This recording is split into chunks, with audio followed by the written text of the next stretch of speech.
But let me tell you the story about what happened at, this is the Jewish most sacred site. It's a site of the old temple. This wall is probably 102, 105 feet tall.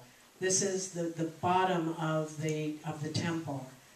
Over in that direction, which is not on the picture, is Al-Aqsa Mosque. And you have to go down this long corridor and go into a checkpoint. So we had split up. There were a bunch, little pockets of us. There were probably 4 or 5 of us trying to get to the mosque. Women are not allowed inside the mosque, but it was possible we could have gotten on the outside plaza and see the mosque. And one of the women who had lived in Jerusalem for 10 years said, "You got to get a shawl and put it on." And I said, "Don't have a shawl." And there, lying on the floor, "Ask and you shall receive," was one of the blue shawls from the Israeli wall. So I picked up the shawl and I put it over my head as a sign of respect, and I walked down the corridor to the checkpoint of Al-Aqsa Mosque, and the Muslim, I'm not going to call him a soldier because he didn't have weapons, but he certainly was an attendant, saw me, and with just hatred in his face, grabbed the shawl from my head, threw it on the ground like that, and said no. The fact that I had an Israeli shawl on was a desecration to him to come into Al-Aqsa. So we moved on. Next slide. One of the men who was in our group, his name was Shibli. He was from Washington, D.C., and he said, "I want you to take Patricia and Joe to this place, to Hulda's Gate." And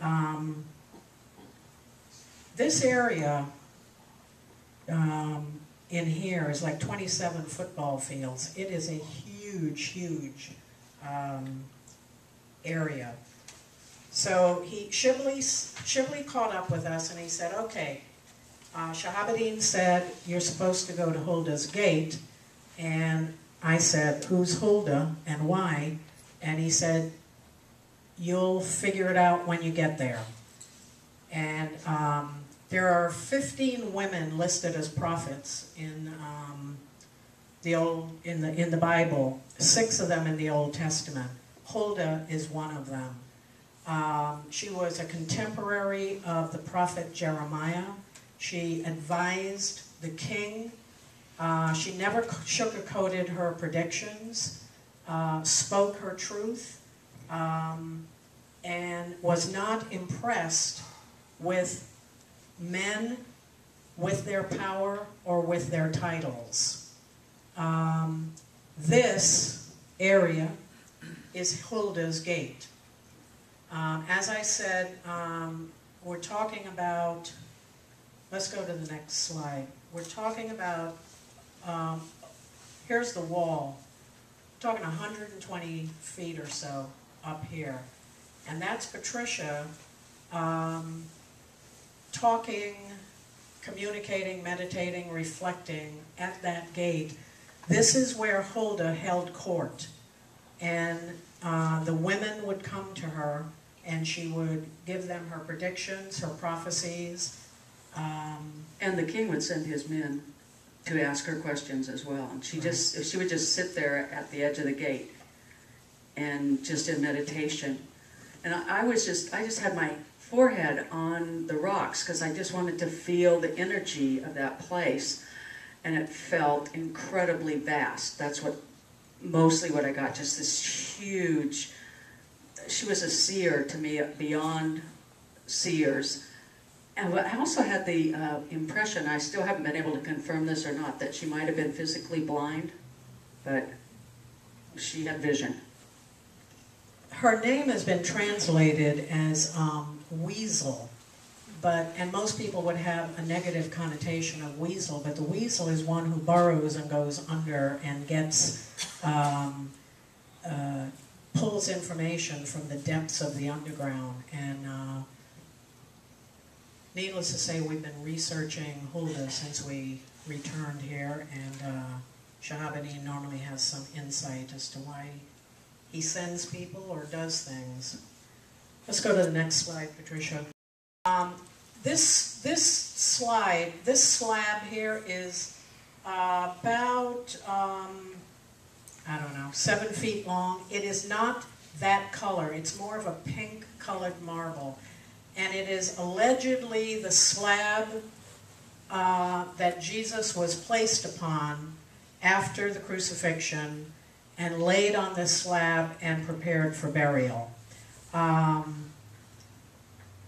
And it's hard to get near it because of the tourists bring their holy objects, things that they bought, see the crucifixes? And things they brought with them from home, and they lay it on this slab. Or they lay on the slab. And it is, whether or not it is the slab Jesus was buried or laid upon, I will tell you this slab and this area holds an awful lot of energy. Not all of it peaceful or harmonious, but there's a lot of human emotion and drama plays out in here. And this is in the Russian Orthodox. See that stone there? This is, the Russian Orthodox believe that this is the place Jesus was crucified, on that stone. One of the things about Jerusalem is every stone is sacred to somebody. Every location is sacred to somebody. So we met with the peacemakers. This is Abraham. This is the Abrahamic reunion. These members are our delegation and theirs. These are Druze, Jews, Christians, Muslims, Coptics, Bedouins, and Palestinians and Muslims, men and women, sheikhs and citizens. This man is, there he is. This man was stabbed by Arab radicals, left to die, ended up in a coma for 2 months in intensive care, and had to move from Jerusalem to Nazareth because his life was threatened. This Druze, a quiet individual, an Israeli citizen, a member of the armed forces, the only faction, non-Israeli, that's allowed to be in the IDF, Israeli Defense Forces. Let's go forward. Okay. This is the Bedouin Sheikh. This is his wife, Nala. Absolutely tall, powerful presence. She's from the deserts of Saudi Arabia. She towers over all of these women who are about 7 or so.